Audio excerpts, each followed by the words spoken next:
All right, let's go to a couple more calls here. Mahmood, welcome to the show.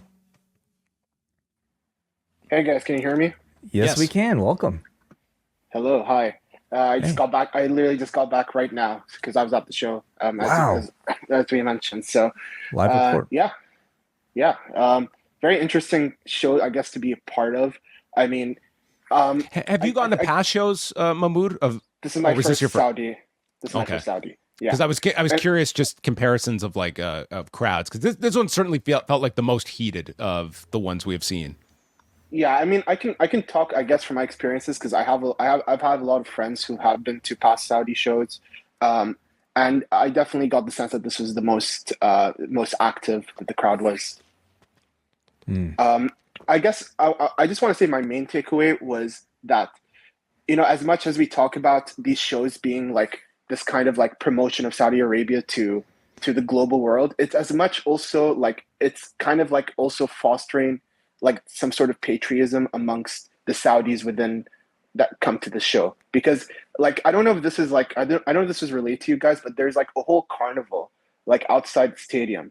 And basically it was, and I talked to a bunch of people there, and I kind of got the sense that yes, there was a lot of wrestling fans, but there's also a lot of people who this is just the yearly carnival that they go to. This is the yearly we go to any Saudi show because it's important for us to support this. We support the new Saudi events as part of 2030. I got told that verbatim by a bunch of people that I spoke to.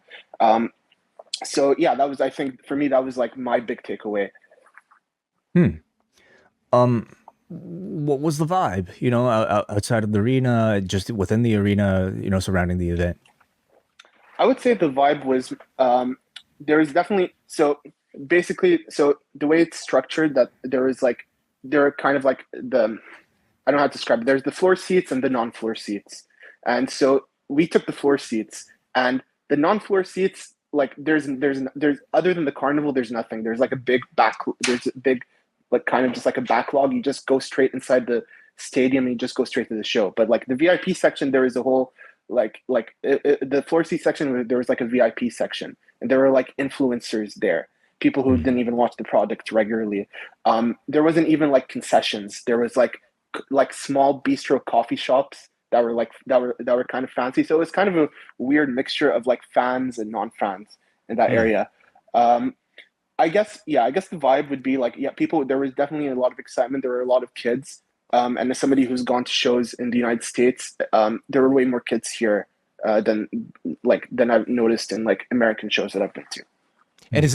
is this like an expensive ticket to go to? Like we see the prices like in the U.S. Not, Like how not at all. it's pretty accessible. Yeah, not at all. I think like this is by far like the best seats I've ever had for a wrestling show, and I would say like my tickets were around like just converting it in my head around like $160, and like and those are like pretty close floor seats. I was just like outside of the hard cam, and then that's the floor seats. They kind of range from like $100 to $200, but then the per, non-floor per seats, I don't know how ticket, to describe it. Yeah, per ticket. right? But the non-floor seats, they're all like $15, like Oh, okay. like Hmm. like flat. So those are very accessible. Can you describe maybe the live reaction to a Sami Zayn, both like with the onset of the video to the entrance to the actual match itself? So and yeah, so that's what something I wanted to mention as well is that so they played the Saudi national anthem right before the Bianca Jade match, and there was like a loud like pop, Hmm. when we were told to stand for the Saudi national anthem, and it was I mean, obviously, I'm sure you heard people singing Randy Orton's theme very Yeah. loudly. I mean, Hmm. it was probably louder. Like the loudest was probably the Saudi national anthem. People were like belting it out. But then we were also told to stand for the United States national anthem, and there was a loud boo, and Oh, really? it wasn't as loud. Yeah, so it was back to back. Because we were So still at the countdown show where they were just showing the exterior of the building with the panel, and it's not until right before the entrances for the tag match, so we don't see any of this kind of thing. But yeah, that's interesting. yeah, I think that the Saudi. I don't know about the American national anthem, But the Saudi national anthem, I've been told that that's a regular occurrence in the Saudi shows. But like every time they would show because they showed every Saudi 2030 video or Saudi promotion video in the stadium, and there was always a loud pop for it. And I think one of the bigger pops was like the Sami Zayn, like him going to Mecca and all of that. That like I mean, people were really excited for him there. There was an air of excitement for Randy Orton and Sami Zayn specifically, and also CM Punk.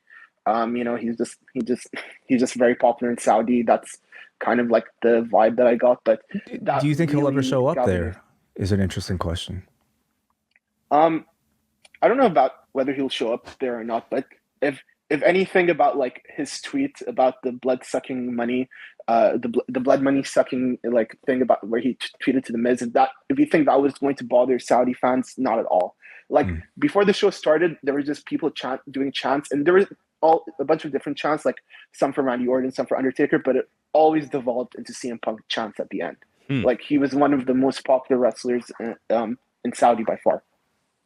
Right? Wow. Because the last time they were in Saudi, it was just weeks before his return, if I have the dates right. So this would have been the first Saudi show since he'd come back to the company, I believe. Yeah, that makes sense. Yeah. Anyway. Any other thoughts just on the show from a live perspective? Because it seemed like Sami Zayn got the biggest reaction, followed by Randy Orton. But as I mentioned, like this seemed like the most engaged Saudi crowd that we've heard for these shows. Like I'm surprised that like there's that level of like non-fans that you could detect there. But at least what comes out on television, it sounded like a really amplified crowd for a lot of the key spots on the show. Yeah, I mean, I wouldn't say the VIP section that I went to, I wouldn't say it was just influencers. It was like mostly fans, but there was definitely people there who you could tell.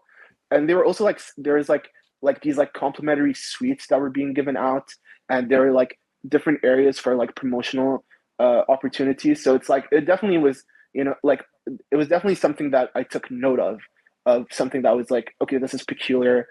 These are obviously not fans that are here for the wrestling show. But yeah, I would say that outside of that little thing, this was definitely like a very like invested crowd.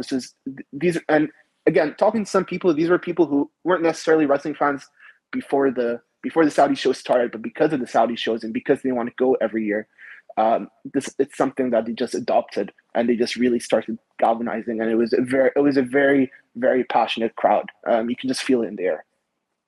And the last thing, what's like the merchandise setup there? Is it? Do Oh they just yeah, have tons of merchandise so available? not at all. So again, Really? this is a very you would think like I was coming in thinking this was going to be like a state of the art stadium, and outside of the little VIP area, which is also where the Michael Cole pre-show thing was happening, it was in that same area. There's nothing. There was the carnival outside, which also there was a lot of people who just didn't come into the show. They just hung out in the carnival all day, which added to this idea that there's people who just go to these shows to hang out. Um, there is the carnival area, and then like for the people just using the non-floor seats, it's just nothing. It's just a big empty space. Um, and there was one merchandising section, and there was no wrestler specific merchandise. It was just King and Queen of the Ring. I was here in Saudi Arabia merchandise. Interesting. I guess one last question I have for you, Mahmoud, is, you know, by this point, you're watching these shows, and there's really kind of no difference, at least in terms of like in-ring content between these shows and other shows you would get in the U.S. In the past, we would have very slow integration of women's involvement in these events.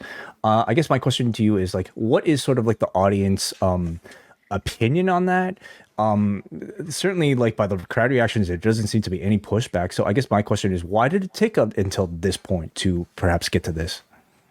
Um, yeah, that's a very complicated question that I'm going to try to do as succinct as possible. But I think when it comes to these things, it's like, you know, like Saudi Arabia is not a democracy. These are things that are just kind of ingrained in the laws and the customs of Saudi Arabia, that assumptions are made of the general populace that are not true. Because like I wouldn't say the women were like amongst the Randy Ortons or Sami Zayn of the show, but they were pretty, they weren't far behind. Like I would say like the most popular woman by far in the show was Becky Lynch, and like one of the hottest heels was Nia Jax. And I think I didn't feel any sort of like pushback to like, oh, this is a women's product that's being presented to us and we need to reject it. Like, not at all.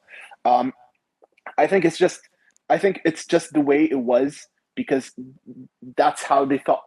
But now because they need to make money and they want to diversify their economy and they want to be Dubai, they know they have to kind of clean up their image. And it was never really. I don't ever think the population ever would have had a difficulty accepting it.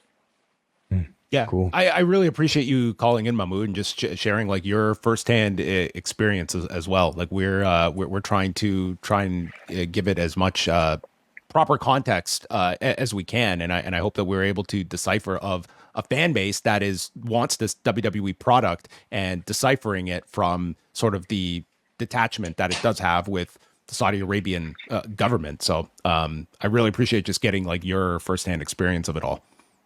I mean, I think you guys obviously do a very great job, and again, and I just wanted to contribute in some way just by relaying my experience. But yeah, I think you guys are extremely fair when it comes to it. Yeah, that's all I'll say. Well, thank you Thank very you much, so much, Mahmoud. Really We appreciate it. Thanks for calling in. Thank you, guys.